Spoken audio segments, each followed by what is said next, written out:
जिसके घर में 3-3 बेटियां हो और एक अदद बेटा हो, जब वो सफर से आए, इसलिए कि जो चीज की कमी होती है उसकी अहमियत ज्यादा होती है। तो चूंकि जिसके घर में 3 बेटियां हो और बेटा एक ही हो, आप जानते हैं उस घर में बेटे की अहमियत क्या होगी। उस घर में बेटों को कैसे पलकों पे बिठाया जाता होगा, बेटे की कैसी कदर की जाती होगी, बेटे की कैसी अहमियत की जाती होगी। अल्लाह अकबर। मेरे आका फरमाते हैं अगर 3 अदद किसी के घर में बेटियां हो और एक ही अदद बेटा हो, आका फरमाते हैं जब वो सफर से वापस आए तो पहले अपने बेटे से न मिले, एक लौते बेटे से न मिले, बल्कि वो 3 अदद जो बेटियां हैं पहले उन बेटियों से मुलाकात करे। ये किसने कानून दिया है? ये कानून मुस्तफा जाने रहमत ने दिया है। यानी तुम्हारे घर में जो 3 अदद बेटियां हैं, एक अदद एक लौते बेटे से पहले मत मिलना। जब सफर से आओ तो पहले अपनी बेटियों से मिलना। और आकाए करीम सल्लल्लाहु अलैहि वसल्लम फरमाते हैं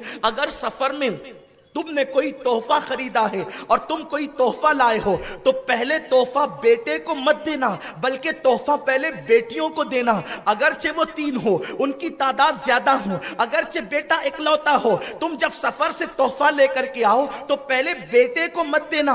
आकाए करीम फरमाते हैं पहले बेटी को तोहफा देना। और फिर मेरे आका का फरमान सुनो, अपनी माओ और बहनों से कहता हूं मचल जाओ, बेशुमार दुरूद और सलाम हो उस आमिना के पर जिसने बेटी को कितना बुलंद मकाम अता किया है। आकाए करीम सल्लल्लाहु अलैहि वसल्लम फरमाते हैं जब तुम सफर से वापस आओ और तोहफा लेकर के आओ, एक लौते बेटे को पहले तोहफा मत देना, बल्कि पहले तोहफा अपनी बेटियों को देना। आका फरमाते हैं उसकी वजह यह है अगर तुमने पहले बेटे को तोहफा दिया तो बेटियों का दिल बड़ा नाजुक होता है, बेटियों का दिल बड़ा कमजोर होता है, उनका दिल दुख जाएगा, उनका दिल टूट जाएगा। और आका फरमाते हैं जिसने अपनी बेटी का दिल तोड़ दिया उसने मुझ मोहम्मद का दिल तोड़ दिया। अब आप मुझे बताएं जो बेटी के दिलों को तकलीफ पहुंचाते हैं, गोया कि वो जिस रसूल का कलेमा पढ़ते हैं उस रसूल के दिल को तकलीफ पहुंचाते हैं, उस रसूल के दिल को अजियत पहुंचाते हैं। मेरे प्यारे आका अलैहिस्सलाम के प्यारे दीवानों, मुझे बताओ नमाज पढ़ने वालों 5 वक्त की नमाज पढ़ते हो, तहज्जुद का भी एहतमाम करते हो, कुरान की तिलावत भी करते हो, घरों के अंदर इस्लामी माहौल है, लेकिन मुझे बताओ इस्लाम सिर्फ रोजा नमाज हज और ज़कात का नाम नहीं, क्या ये रसूल पाक की सुन्नत नहीं है कि बेटी का दिल दुखाने वाला गोया कि अपने नबी का दिल दुखाता है, अपने नबी पाक के दिल को अज़ियत पहुंचाता है। आकाए करीम तो फरमाते हैं पहले बेटे को तोहफा मत दो, पहले बेटी को तोहफा दो।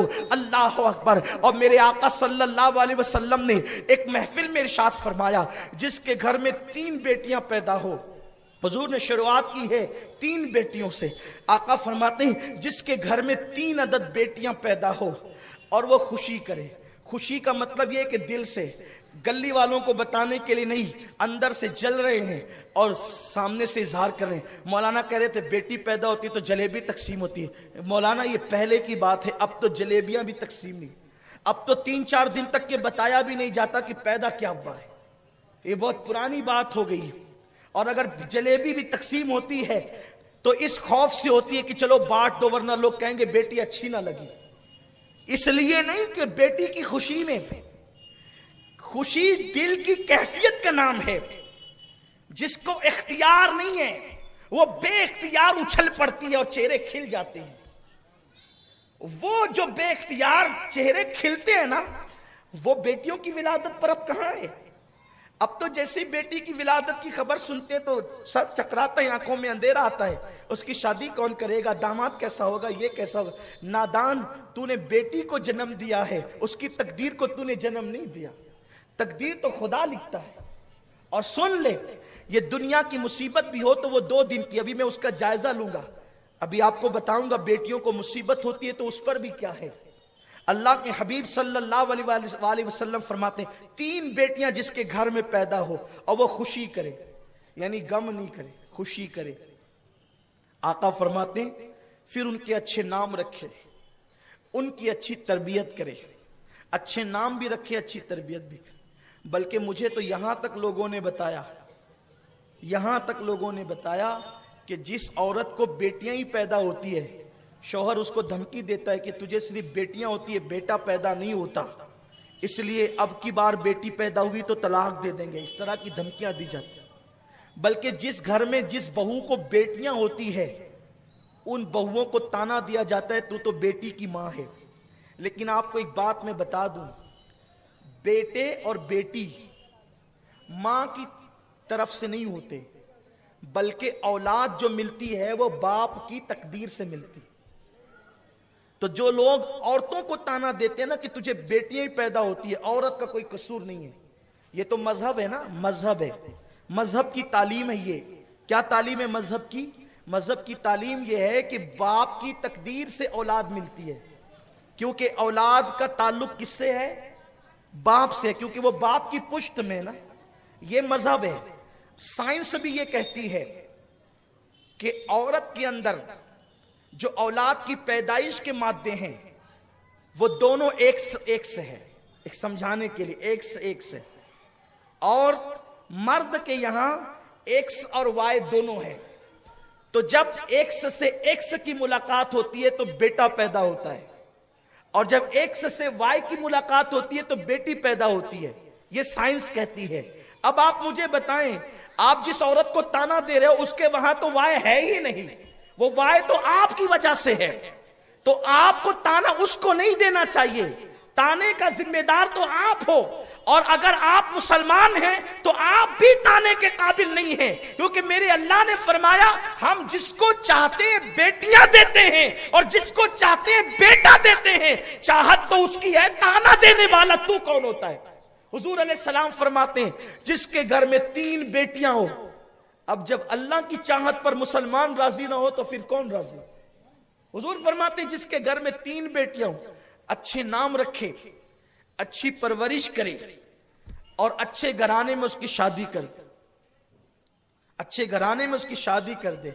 आका फरमाते हैं इस तरफ मेरी तरफ देख लें। अब आप, मेरे नबी ने मिंबर पे खड़े होकर फरमाया 3 बेटियों की परवरिश करे, अच्छे घराने में शादी कर दे, इस हाल में कि बेटियों का दिल न दुखा, इस हाल में कि बेटियों की अच्छी परवरिश की हो। आका ने फिर अपना हाथ उठा दिया। मेरे हाथ उनके हाथ की तरह नहीं, किसी के हाथ उनके हाथ की तरह नहीं, सिर्फ बताने के लिए हुजूर सैयद आलम ने अपना हाथ उठा दिया। वो हाथ जिस समतो उठा गनी कर दिया, मौजे बहरे समाहत पे लाखों सलाम। हुजूर ने अपने हाथ उठा दिए, वो हाथ जिसको कुरान यदुल्लाह कहता है। कुर्बान जाएं वो हाथ उठाएं जिन हाथों की शान ये है वमा रमैता इद रमैता वलाकिन्नल्लाह रमा।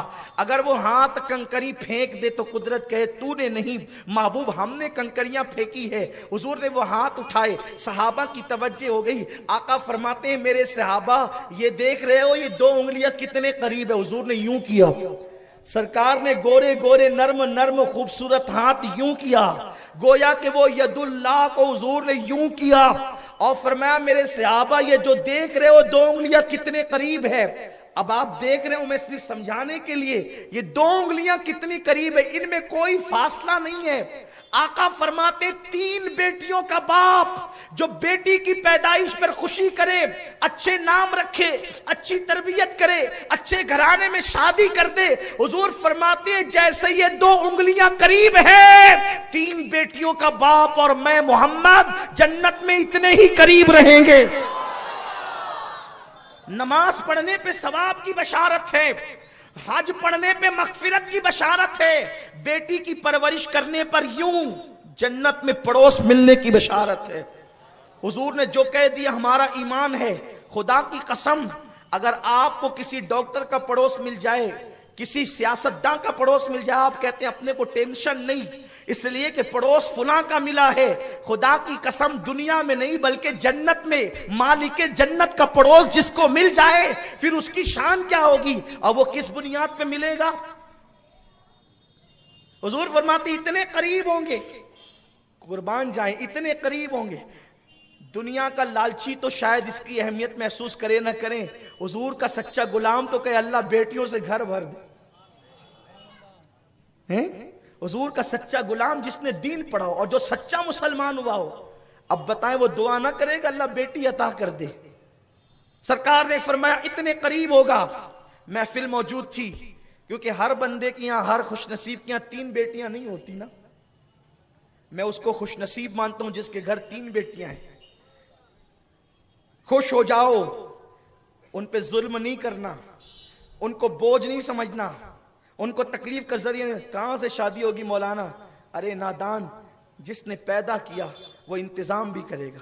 अल्लाह पे तवक्कुल तो कर। अल्लाह पे, मोमिन का तवक्कुल अल्लाह पे होता है, भरोसा अल्लाह पे होता है। लोग बहुत टेंशन में होते हैं, और टेंशन इसलिए पैदा हुआ कि लोग लालची हो गए। अब शादियां मालदारों के यहां जल्दी होती है, गरीबों की बेटियों को कौन पूछता है? दीनदार लोग भी सोचते हैं कि जरा कोई मालदार घराना मिले। हालत यह है, कैफियत ये। हर घर में 3 बेटियां नहीं होती। हुजूर ने फरमाया 3 बेटियों का बाप उसकी परवरिश करने वाला और मैं इस तरह जन्नत में होंगे जैसे 2 उंगलियां करीब है। एक सहाबी के घर 2 बेटियां थी, खड़े होकर कहते हैं मेरे आका मेरे माँ बाप आप पे कुर्बान। अगर किसी के घर 3 ना हो सकी बेटियां, 2 ही हो तो आका फरमाते उसकी परवरिश करे तो वो भी मेरे साथ इसी तरह जन्नत में होगा। एक वाला तड़पने लगा और सोचा कि मैं न 3 है न 2 है। खड़े होकर अर्ज की आका अगर 3 ना हो सके, 2 भी ना हो सके, अगर ऐसा ही हो 1 ही मिले तो। यानी उस महफिल को हुजूर ने इस तरह रश्क की महफिल बना दिया कि एक वाला 2 की तमन्ना करने लगा और 2 वाला 3 का मुतमन्नी हो गया। यानी बेटियों को अपने हाथ से दफन करने वाले अब बेटियों का मुतालबा करने लगे। यही तो मेरे नबी का इनकलाब है, यही तो मेरे रसूल का इनकलाब है कि कहां वो दौर जिस दौर में बेटियों को दफन किया जा रहा था, और कहां वो दौर मस्जिद नबी के सहन में लोग चुपके कह रहे थे अल्लाह 1 क्यों दिया, दूसरी भी दे दे। जो 2 वाले थे वो कहते थे अल्लाह 2 की तीसरी भी दे दे। कौन? जिसने अपने हाथों से बेटियां दफन की थी। ये इनकलाब है मुस्तफ़ा करीम का। हुजूर सिर्फ मस्जिदों को आबाद करने नहीं बल्कि बेटियों की अहमियत बताने भी आए थे। हमने दीन का कुछ हिस्सा लिया, बाकी दीन छोड़ दिया। ये यहूदियों का तरीका है। दीन मुकम्मल ये है जो हुजूर अलैहिस्सलाम लेकर आए थे। तो 2 वाले को जन्नत की बशारत मिली तो एक वाले ने चुपके से अर्ज किया अब्दुल्ला और आमिना के लाडले, मेरे माँ बाप तेरे माँ बाप पे कुर्बान और मेरे माँ बाप आपके कदमों पे कुर्बान। यार रसूल अल्लाह, जिसके यहां 3 ना हो सके 2 को बशारत, जिसके यहां 2 ना हो सके आका अगर किसी को 1 ही बेटी हो या रसूल अल्लाह तो उसके लिए क्या है। मेरे नबी का दरियाए करम जोश में था, फरमाया अगर किसी के यहां 2 ना हो सके 3 ना हो सके और 1 ही बेटी हो, 1 बेटी की परवरिश पर भी मैं उसको जन्नत की बशारत देता हूं। वो मेरे इतने करीब होगा जैसे 2 उंगलियां आपस में करीब है। हुजूर ने किसको बशारत दी? बेटे के बाप को नहीं, बेटी के बाप। आज तो उसका सीना तन जाता है जो बेटे का बेटा भी दे तो खुश है, गम की बात नहीं। बेटे से नस्ल चलती है, बेटे से मिशन चलता है, बेटा भी होना चाहिए। लेकिन आज हम बेटी की फजीलत इसलिए बता रहे हैं कि बेटियां बोझ लगने लगी है माँ बाप।